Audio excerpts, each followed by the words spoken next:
From Studio B in Swarthmore, this is the I Can't See You podcast with David. It's like blind people for dummies. Hello there, and welcome to episode 266 of I Can't See You. My name is David, at David Benj on all the socials. I'm really glad you're here for this hopefully brief episode, and welcome inside Studio B. This is an audio-only podcast. I'm not doing video. I've had some issues with that. And the main and only topic I'm going to talk about is getting ready to head to Orlando in about 6 hours. And all of the things, when you go away, that there's so much to do. And over the last 3 weeks or so, I've had 3 or 4 websites to get stuff done on. I've gotten some done. I've gotten some partially done, and I have failed on the others, and I'll get into that in a second. I've had the NFB of Pennsylvania registration for the state convention to complete so that it can go live.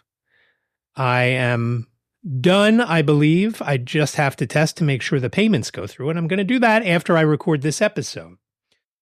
So I'm very excited to get down to Orlando, but with everything that's going on, and there were other things. I had a White Canes Connect episode to complete that wasn't something I could put off because it was an NFB National Convention preview.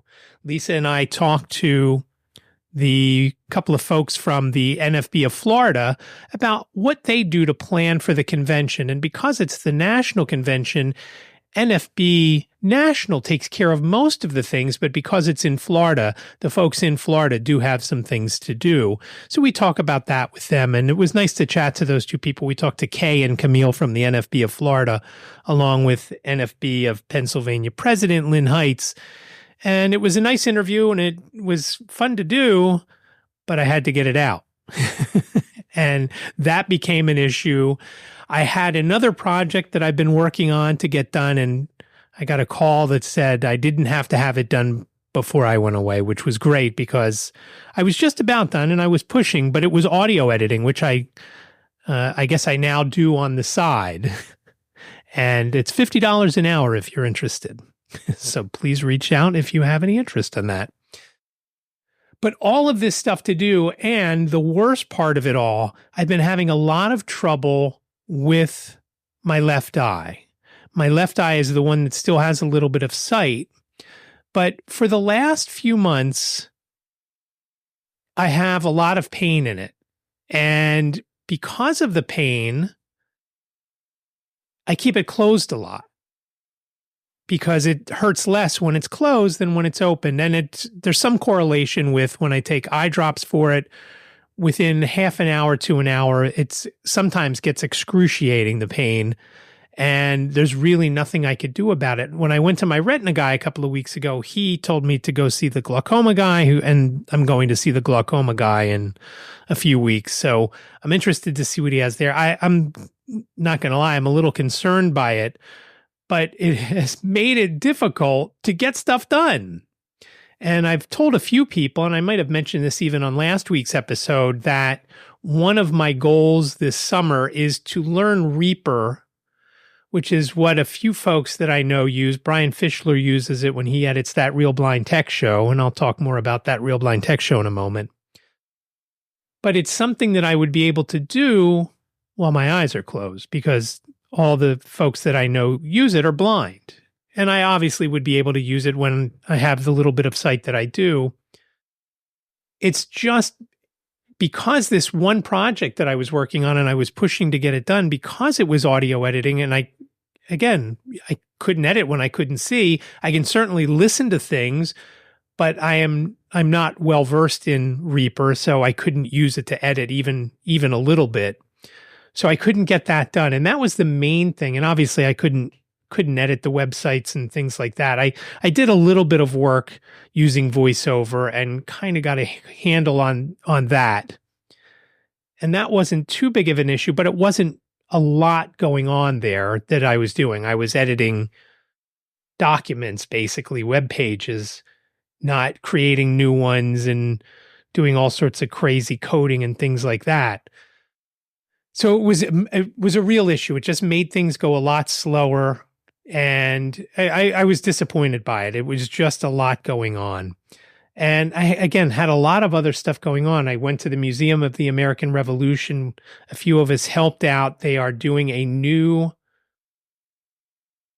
audio described walking tour of the museum, which was great. But we had to go line by line, basically, in the script to make sure, okay, well, it says go 10 feet, but here I am, I walk 12 feet, 15 feet, whatever, and I'm still not where they said I should be, or it told me to turn 90 degrees to my right. And now, I'm not going to lie either. Some of it was on me, where it said to have my right shoulder against this area and then go forward 8 feet. And of course, like a dummy, I turned to the right and walked forward 8 feet and wasn't anywhere near where I was supposed to be. I enjoyed that, but it was a long day. And Liz was with me, and I thought we were going to be able to do some video in there. And she did shoot some video for me, but not enough to do anything substantive for that. And I'll have to go back and redo or do more and just wear the same clothes that I had on the other day when I walked through, and then use both sets of videos.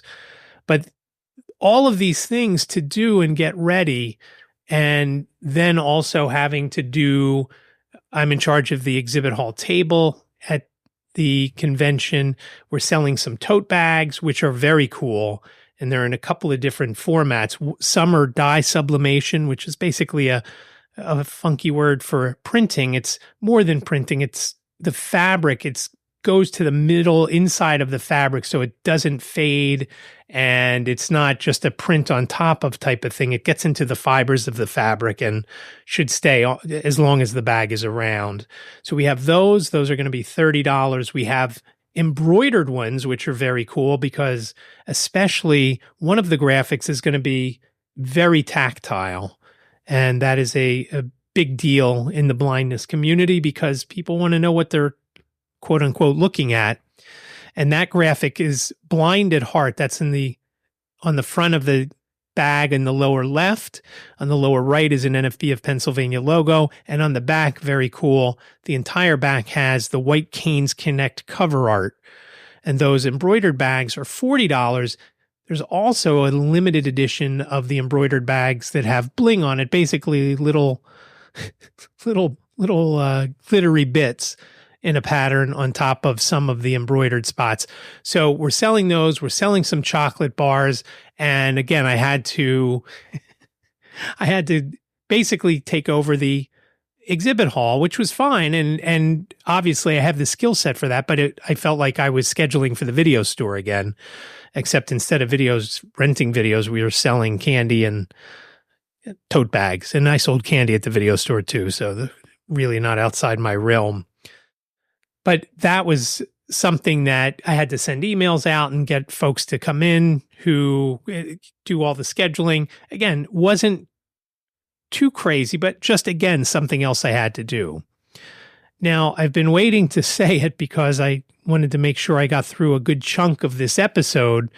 And again, I said this was going to be short. It is going to be short because I still have 8 million things to do, and I've got to go to bed in about 20 minutes. So we'll see how that all goes down. I am not editing this episode. This episode is being recorded. I am going to take out, there's some other sound effects that I have in here with the stinger music that goes between different segments of the podcast. When I have multiple segments, that's got to come out. But basically, that's going to be it. I'm going to process it and put it up, and as long as it records okay, I'm not going to change anything. Now, I did mention that Real Blind Tech Show. I got a call from Brian. I want to say it was Friday, and he said, "What are you doing tonight?" I said, "Nothing." He said, "Do you want a podcast?" I said, "Sure." Ed wasn't available, so Brian had called me to fill in for Ed, and we talk about poop on the moon, and we talk about more technical things than that as well. So I believe it's episode 157. I will put a link in the show notes for it. It's a long one, but there are some really good bits in there. Again, that Real Blind Tech Show, episode 157, it's the most recent episode. And it's kind of funny because that episode came out the same day as White Canes Connect. So that was Sunday at some point. And now here it is on early Tuesday morning, or not quite Tuesday morning yet. And I'm going to have one of my episodes out. So 3 places to hear me if you really, really want to. And I'm looking forward to getting away, and Liz is going for part of it, which will be fun. We are going to have dinner with my friend Dan, who I think it's been about 6 or 7 years since we've seen each other. He moved to Florida back probably 5 or 6 years ago. I'm not quite sure, but looking forward to seeing him again. And I'm looking forward to the convention, but it is going to be a very busy one for me. And I'm up for the challenge, and hopefully everything goes okay with it. You know, there's a lot of things that could get crazy, and, you know, I hope Liz has enough to do and is able to enjoy herself when I'm busy doing something that there's no need for her to help out with, and that she can relax for a little bit. I know she's going to miss Ziggy. And it was kind of funny tonight as we were packing how he was around us, and he knew once we got the suitcases out, he knew. And he also got excited because Jane came home. Jane is going to be the one to be at home with him. Jacob is home, but his work schedule, we never know what it's going to be. So better to just have Jane home. She will be working from here tomorrow, so the 2nd of July, but otherwise she's off, and then Liz will be back on Saturday, and I won't be back until the 9th. And that's why I'm recording right now. I just didn't want to go that long time between episodes. And so I'm recording this brief one. And actually, that's about all I have, because, again, I got 8 million other things going on, and it's just it's just a lot to get to. If you get a chance, listen to episode 104 of White Canes Connect. It's with Ed Plumacher of the U.S. Blind Baseball Association. I hope to participate in one of their training tryouts, whatever you want to call it, down in Orlando, and that'll be on the 7th. So alert the emergency rooms there in the Orlando area. I might be stopping in, hobbling in. I don't know how they'll bring me in, whatever. But that's episode 104. Episode 105, we talked to Laura Walk, who, and she's got a married name, and honestly, I don't remember what it is at this moment. White Canes Connect, episode 105 with Laura. She was the first blind woman to clerk at the U.S. Supreme Court. She was a clerk for Clarence Thomas. She talks about that and the challenges that she faced there. She's also from, not originally, but was part of the NFB of Pennsylvania for a good chunk of time. And episode 106, like I mentioned, is the folks in Florida and a preview of the convention. So if you're curious about what goes on at the convention, we kind of talk about that in that episode. But I do appreciate you listening to this episode 266 of White Canes Connect. See? And again, you'll hear that because I'm not editing. Episode 266 of I Can't See You. Please reach out with questions, comments, show ideas, whatever you've got. icantcupodcast@gmail.com. icantcupodcast@gmail.com. I'd love to hear from you. Questions, comments, show ideas. If you're going to be in Orlando at the convention, please leave a voicemail and let me know. Or if you've gone to the convention and you want to give me a little recap, same thing. 646-926-6350. Again, 646-926-6350. You've got up to 3 minutes to leave your information and anything you want me to know. But please do leave your name and where you're calling from, what town or city. Again, I'd love to hear from you. Reach out on the socials at David Benge, like I said at the beginning. Show notes are available over on the website, icantcu.com/266. Remember, I Can't See You sounds like a whole sentence, but it's only 7 characters long. icantcu.com/266. And it's funny, people ask me why I spell I Can't See You, lowercase I, capital C, lowercase a, N, T, capital C, capital U. And I spell it that way because screen readers don't read it properly if I spell it any other way. If I keep it all lowercase, it's it's pronounced icantcu by the screen readers. So that is why I spell it I, capital C-A-N-T, capital C, capital U. And again, you can see the show notes over at the website at icantcu.com/266. Again, no video for this one, so don't check it out over there, but you can listen on YouTube at David Benj.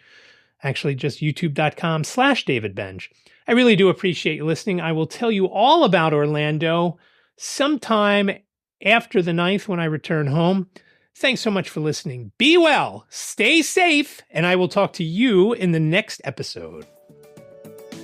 From Studio B in Swarthmore, this is the I Can't See You podcast with David.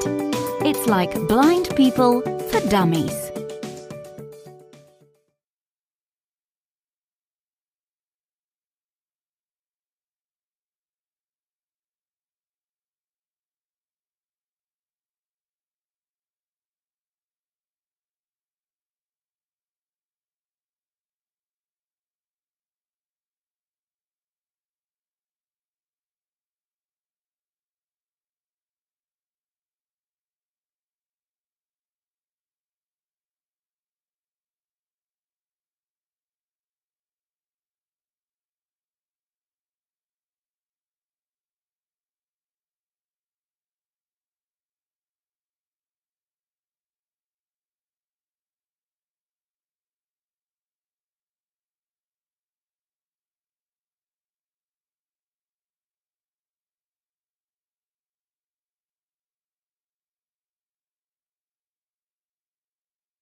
Thank you for listening to the I Can't See You podcast with David.